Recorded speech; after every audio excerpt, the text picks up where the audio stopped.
Hey, welcome back to Anarchy Bicycles. I've been working at the Trek Multi-Track 720 here. I got new tires put on those rims, cleaned them up a little bit. Put a single speed cog on the rear hub here. I got the brakes all adjusted. I'm just slapping on the cranks right now. And, whoa. And then, this thing will be ready to take for a little spin. I'm gonna make it geared, but for now it's just gonna be a single speed, just for, I don't know, testing purposes, I suppose.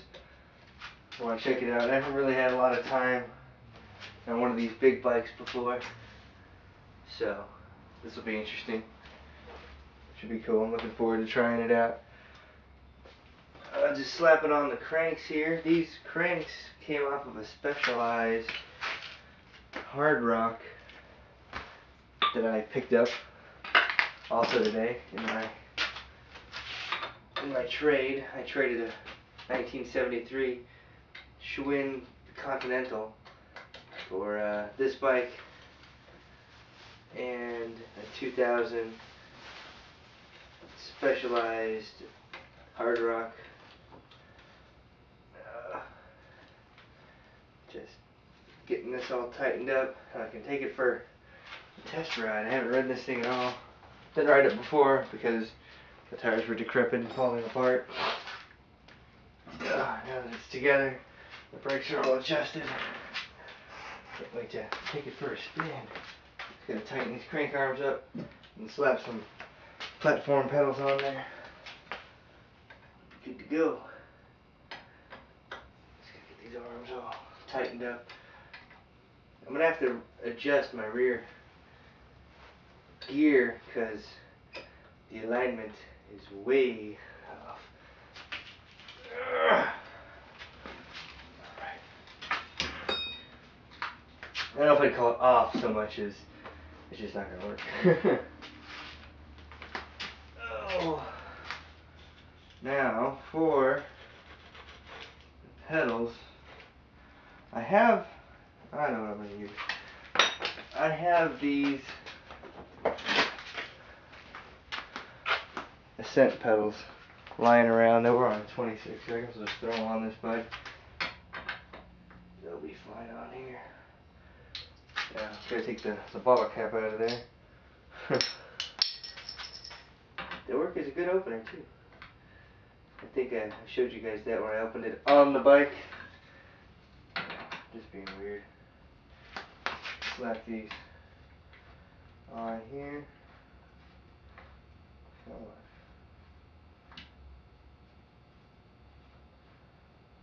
Why is it taking on there? There we go. The left side is always backwards, just a reminder. Lefty tighty, righty loosey for the left side. Get that all tightened up. And the right side is normal. Righty tighty, lefty loosey.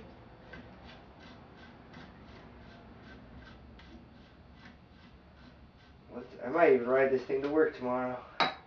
Only 14 miles. Got a nice new job at Buena Park Bikes. In Buena Park over there off of Beach and Artesia. Come by, pay me a visit. Get you into a nice new bike. Parts, whatever it is you're looking for.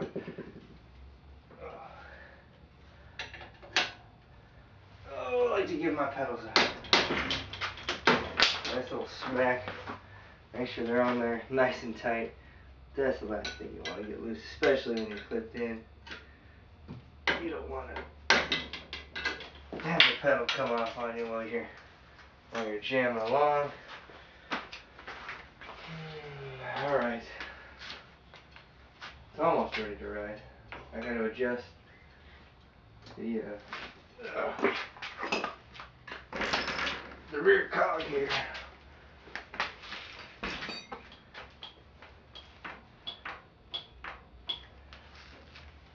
brakes. Alright, now what I have to do for this rear cog is, it is too far in, and if I look down the bike here and kind of line everything up, if I move it over to pretty much the end, it'll work. So, let's detach that. Ooh, release our brakes. And I have this nifty little, see if you can see it. Instead of, yeah, see if we can see it. There we go. Alright, instead of having the lock ring on the end, I have this clamp. There we go. And there's an Allen in there and it squeezes it together so you don't have to use the lock ring. But I am going to use the lock ring because I want this to come out to pretty much the edge there. So I got to get some spacers and shim this thing out. So first we're going to loosen up the clamp, which is a size 4, I think. Oh yeah, I also took apart the hubs and re-greased all the bearings and rebuilt that, so everything is operating smoothly now. Slide those things out. The whole bag shims here. There we go. That's the right shim. There it is. There's one. And this should get me closer to the end, because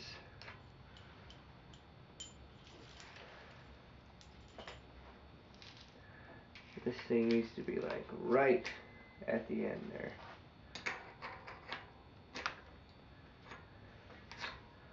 Well, yeah.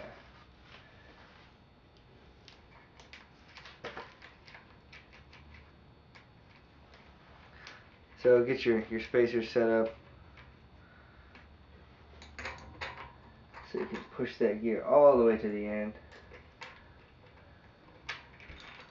Run down put your lock ring on. Tighten it up with your FR5. I knew that's what it was. I was thinking it in my head. The Park Tools FR5 cassette lock ring tool. Slide that over there. Give it a little tighten. Don't go crazy tight. Just kind of snug it down. You guys can't see what I'm doing. That may make the video worse. But what I did was, see the gear slides? I put the lock ring on, and I have that clamp back there, so I can move the clamp all the way to the end, and just tighten up the clamp, and then I don't need to have all these shims back here. So, now, gotta tighten up that clamp. Check out my chain alignment. Hopefully, we can be in business now. I can slap the chain on here, take the bike for a spin. Alright, got that on there. Slide the wheel back into place.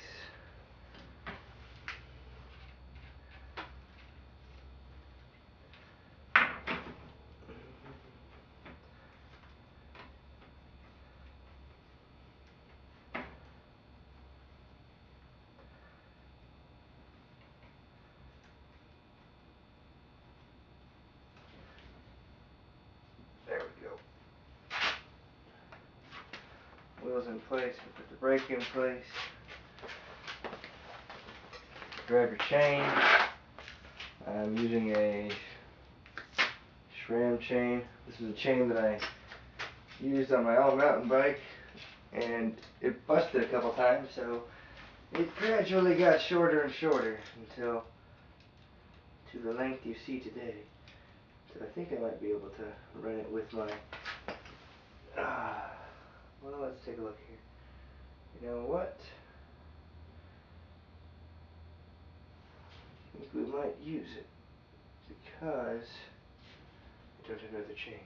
So this will be the chain that we used. What I was going to say though is,